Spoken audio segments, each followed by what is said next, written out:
Yesu akaranana Peter na John maswa kukwana ekutaende kunokunta pa mchinji kwa ya kutoenda nguwa kuti mwanako mwana wa Mungu adzurwe mumuviri uno anotikunana Peter tinezi zhinji zvandakatichida kukuudzai. I have a lot that I desired to tell you. Tinezi zhinji zvandakanga ndichida kukuudzai asi handingagone kukuudzai zvino. Asi hamugone kuzvigamuchira zvino. Indava kana asvika yemweya wazvokwadi achakuudzai zvangu. Uchakutungamirirai zvokwadi yose. Yes. Nokuti haangatauri zvake asi zvaakanzwa inzwa ndizvo zvaachataura. inzwa uye uchakuparidzirai zvinouya. Kana Holy Spirit asvika nekaine bumbiro remutemo, number 1 tungamirira naPeter muzvokwadi yese. Ngoevha rokoti amen. Jesu ane nyaya dzaakaenda asina kudzana Peter. Imi dzokorora ivhesi vachitapo hamino kana ndiri kunzwa mweya zvakanaka pano dzokorora imi kasikeika ima ichitapo asi handimugone kuzvigamuchira ondoni. Ndine zvizhinji zvandoda kukuudzai, ndikakuudzai hamuzvigamuchiri. Uri kuwirirana neni here kuti Jesu akatosvika pakuenda aine nyaya dzaifanira kugaudza Peter asi akati Peter ndiende kunenge sina kudzitaura. Kunoti kana revhangeri rakasiyirwa naPeter rakanga risina kuzara, rakanga risiri enough, vakanga vazara vari hafu. Ivava mwati aya Jesu asire panzira tsokorera ivhesi.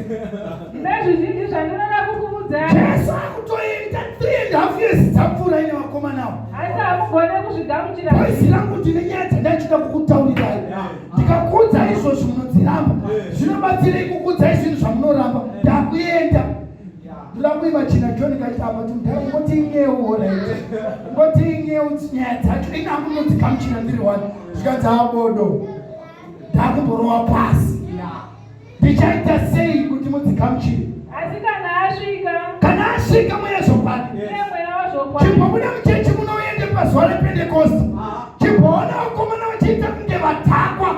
Teerera mashoko aPeter ari kuti kudii? Varume vaJudha imi, varume havana kubatwa, tarisai nguva achiri makuseni. Ndiye Jesu makanepedza padanda. Vakomana kuti mashoko aone kupi mukomana asina kudzidza.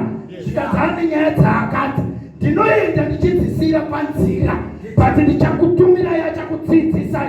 Kunoti vhangeri raparidzwa naana Peter riri kubuda pamunhu akatumwa anonzi Holy Spirit. Uri kundinzwa here? Uri kundinzwa here?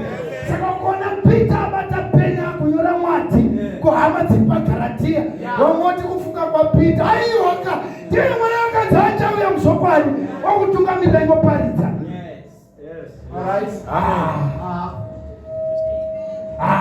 Pane munhu asiri kundinzwa.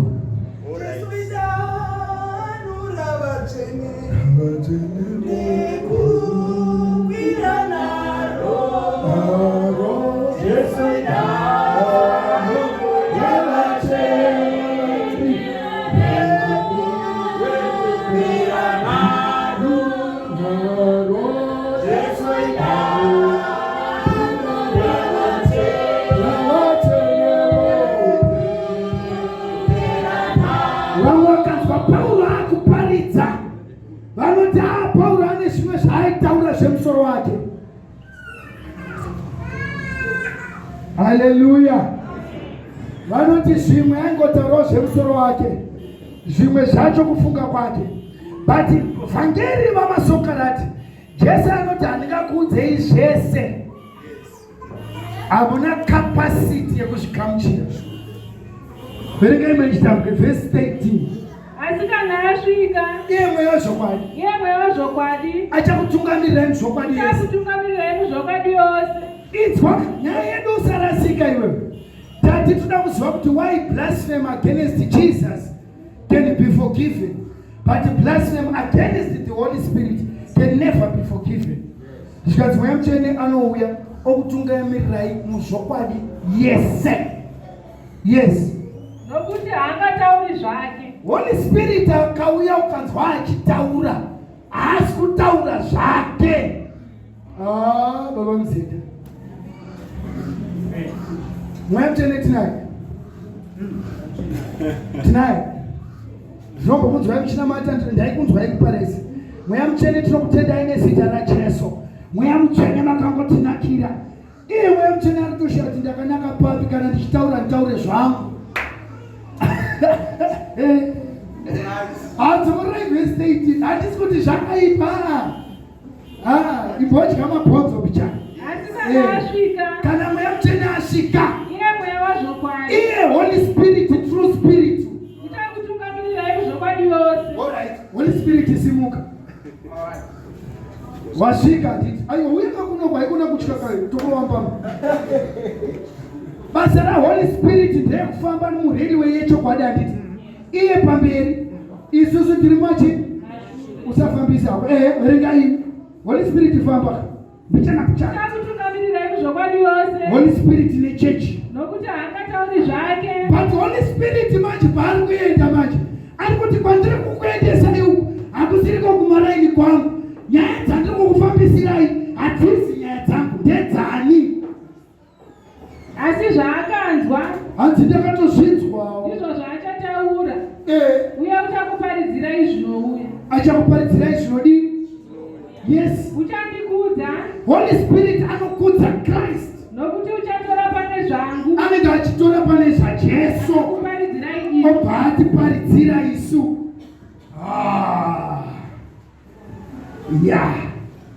Saka akosheiko yakatumwa kupfuura panotuma?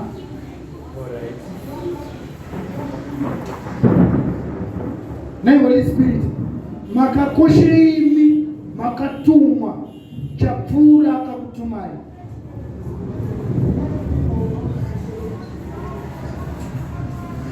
Kasiyani paridzi.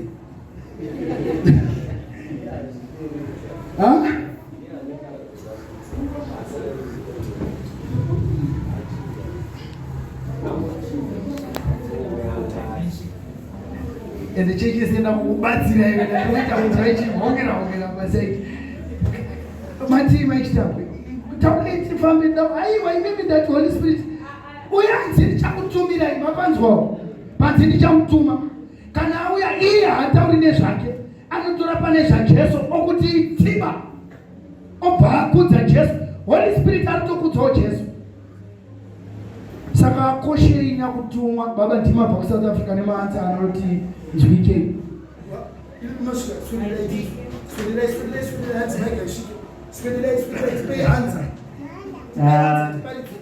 Ndinofungidzira kuti yakakosha nekuti ndiyo yakauya nezvokwadi yose. Hanzi ndikufundzira kuti akakosha because ndiye akauya nezvokwadi yese. But ndoda kukuconfusai bijana. Manje pana John 1 iwewe.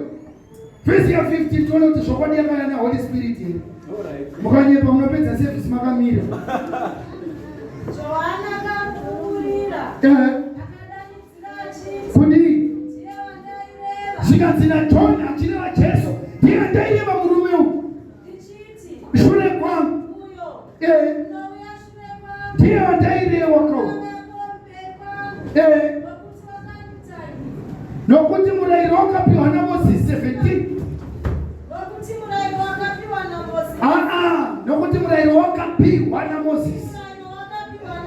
The law was given by Moses. Yoshani zvokwadi zvakauya nani? Ivanze yenyu payamatirwa ini. Matano angangoita mukuru ndanje akaya nechokwadi chese. Ivi dzokorai 17 vhesi. Iwe kai. Dzokorora samutoko mushe. Murayiro wakapiwa. The law was given by. Wakapiwa na. Yes.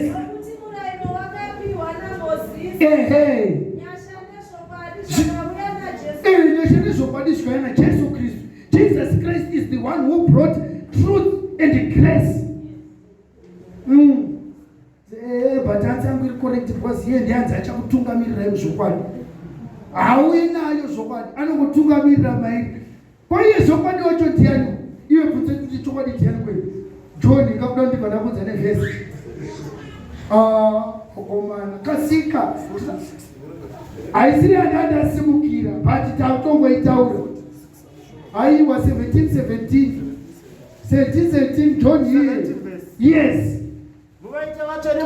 Jesu achina matano tikereke ngaitwe vatsvene muchokwadi ita shoko rinonzi chokwadi ndizvozvo John 1:1 tiona kuti kana shoko ranzi chokwadi shoko ndiani vaitei vatsvene muzvokwadi nekuti shoko renyu zvokwadi saka shoko ndiani indiko iwewe pabhiza rakatasvwa pana zvakazarurwa. Yes.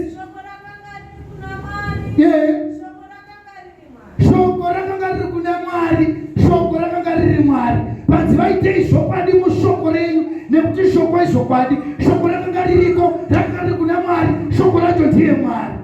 Saka vaitei vatsvene muzvokwadi nekuti Jesu ndimi chokwadi.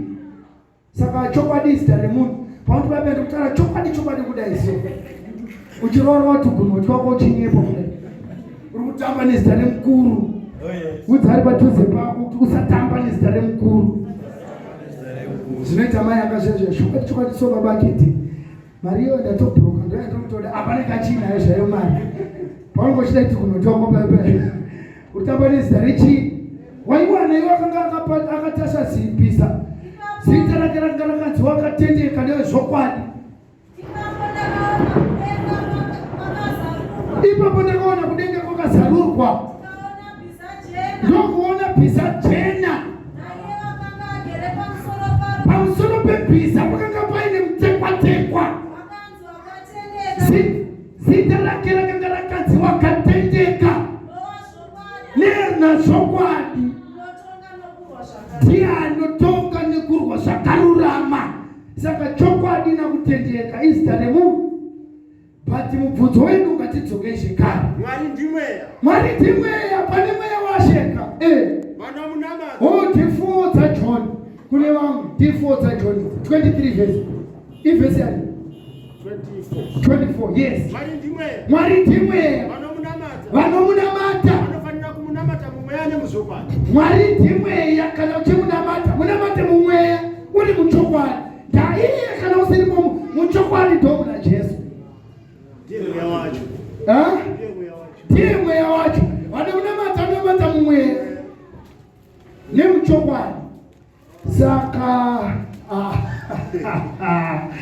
aona zvazvakaita rechirungu rinoti who speaks a blasphemy against the Son of Man shall be forgiven, but anotaura zvakaipa pamusoro paHoly Spirit cannot be forgiven.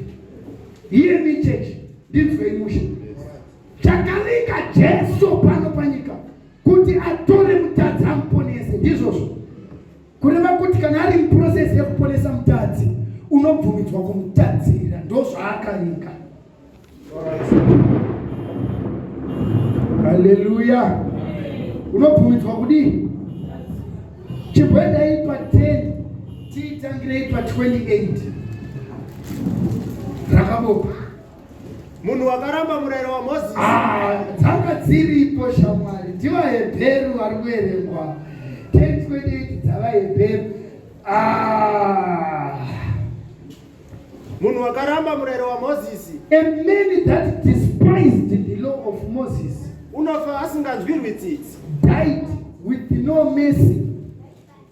Kana pane zvapupu zviviri kana zvitatu. At the witnessing of 2 or 3 witnesses. Kana munhu akaramba murayiro waMozisi aifa asinganzwirwi tsitsi. Iyo ivhesi yakashandiswa nemakoronyera akawanda kuti murayiro waMozisi hauna kupera.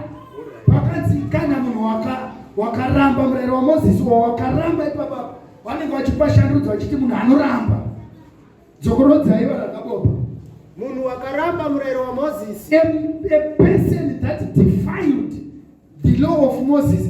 Mazuva emurayiro wacho ukaramba the law of Moses unofa usinganzwirwi tsitsi. Kana pakaita zvapupu zviviri kana zvitatu. Kana pane zvapupu zviviri kana zvitatu. Zvikaina hamufungiwo here? Hamufungi here kuti munhu akaramba Jesu wakatsika mwanakomana waMwari pasi petsoka dzake. Akati Jesu hana basa akati ropa rakaerera iri harina basa, uye akati ropa resungano raakaitwa mutsvene naro harina maturo. Hamufungire kuti wakafanira kuropwa, uye akazvidza mweya wenyasha, akadespisa the spirit of grace, kuti iye haanganzi wakafanirwa nokurobwa kunopfuura uku kwazvo here. Hamufungire kuti munhu akaramba vhangeri renyasha akati ropa raJesu rakaitwa mutsvene harina maturo, hamufungire imi kuti munhu uyu anodeserva a bigger punishment than munhu akadimbura murayiro waMozisi? Yes. Inonzi compare and contrast. Usimuka imi mwana mzenda wai, mizenda yangu uyaya ndiparidze zvinobatika. Uyu ndi Moses uyu, enda uyu ndi Jesus Christ. During the time of Moses, murayiro waiti usaita upombwe, iwe wobva wabatwa uchiita upombwe. Usati watakwa takapadiwa mai aka namai Kedi, wobva watwa mzenda takawaona mari mwezungu kuHighfield. Wanzi shuwa here, shuwa takawaona wakomana temai munhu. Tikuwirirana? Aifa asingatyirwe chii? Chirakati anesera Jesu achazvidzokorora, unonzi kumurayira atire urure, tinouraya, no negotiation. Aifa. Tawirirana chechi? Ndokubva kwauya mutepa-tepa akuti kuna atiurayani, ini nditopinda mauri ndouraya chinhu, ndouraya munhu wekare. Uya iwo bwaramba ropa rakairira pamuchinjikwa, ropa resungano itsva. Wobva ndokunonzi kutsika Jesu pachipande ikoko, womutsika-tsika so unongochiti makafira maharabhari. Taifanira kuzvionera. Bhaibheri riri kuti, don't you think kuti atadzira uyu anodeserva a more punishment than akatadza pamazuva aMozisi? Yindava kune ropa resungano, ropa rinouya here pasati paane rufu. Chinotanga chii? Kuti paonekwe chii? Right. Kudenga ndobva kwaprograma kuti iwe chienda panyika unotaura pamusoro peakarembera pamuchinjikwa. Iwe Holy Spirit usataura zvako, taura zvakuri. Saka uri kuonera kuti ukaramba uyu hausi kuramba uyu, uri kuramba uku. Kana watinzwa umerera Jesu mao. Holy Spirit paari kuuya ari kuti munhu wese une ropa rakamuita dzvene. Imo hamati isu tinofira kunoku kwaMozisi kunoku, zvegungwa hatina basa nazvo. Actually hausi kuramba uyu, uri kuramba uyu. Pastor Evangelist Masoka, kumakoti munowati machima alibi. Anonzi chii? Maalibi kana maproxy ameno kuti zita racho rinonzi chii? Anouya achisvikomirira kuti nguva dziri kutaurwa nehombo dedzenhema kumatikofu munhu yakakarara kumba kwangu angasiri kukwekwe, angari kukuwadzana. Handizvozvo? Obva atonzi humbo hwenyu hwese hwaitwa discard nekoti, cannot hold. Jesus Christ ane ropa rasunungura vanhu. Ndo ratumirwa Holy Spirit kuti ataure nezvako. Saka ukamhura uzvo, uri kumhurani? Jesus Christ. Chechi confidence ka? Mura Christ. Christ crucified. Ichokwadi. Ukaramba Holy Spirit waramba Jesu. There is no separation between the two. What it simply means, zviri kungoreva kuti uri kuramba nyasha dzakadeukirwa pamuchinjikwa. Enda pa220 kaidziya dzawagara tiyauti utani ngakuti kudii kana uchiramba nyasha. Nemabata wachitambwe inoda part A, part B, part C. Introduction. This is just the introduction. Yes. Ndakaroverwa pamuchinjikwa. Handichazii ndinorarama. Handichiri nini ndinorarama asi Kristu. Unorarama mandiri. Yes. Urarama uku. Pandinorarama nawo. Pandinorarama nako munyama zvino. Ndinorarama nokutenda. Uri mumwanakomana waMwari. Yes. Wakandida. Yes. Akazvipa nokuda kwako. Yes. kururamiswa kuchibva kumurai. Kana kururamiswa kukabva kuno. Kristu akafira pasi. Jesus died for nothing. Those statement inokupinza mugehena pasina forgiveness. Amen. Amen. Ukangoramba zvekuti uyakafo. Unenge uchiti akafira mahari. Aucharegererwa. Gripers, maita vadza Moses na Christ. Saka vachitambwa nyaya yamavhetenyura. Ipapo pananga ndichibata Holy Spirit as if he is a separate entity. Tanga ndichida kungoburitsa inonzi the Godhead. Inonzi nevamwe Baba, Mwanakomana na Mweya Mutsvene. Because Baba in the Godhead order chinhu chimwe chete chechimterere. Yes. Chechimterere. Kuna Mwari 1. Ndizvozvo. Hatina vana Mwari 3. We only have one God. The God of Israel, the God of heaven, the sovereign God. There is no other God with him or beside him. Hakuna. Yes. Jesus. Yes. But to the entity of Godhead, we have three entities: the Father, the Son, and the Holy Spirit. How then do we speak? Do you know the Godhead? Ubaba, uwatoto ubaba, pasomperera. Doma kabuda mwanakomana achiuya. Kurati mwanakomana akapedza the mission of messiahship. Anonodzokera opfekera muna baba. He becomes in the dwelling of the Father. He becomes the Father. Yes. Chinoti mwanakomana is the messiahship assignment. Amzenda muludizwa. Chinoti mwanakomana wa Mwari. Akasika kamzenda kadiki kakadzanishera mwana wengakenza. Mutsa. Ausi umutsa okuti akona baba ona inini totawa ndamutsane guma rinenge rababa.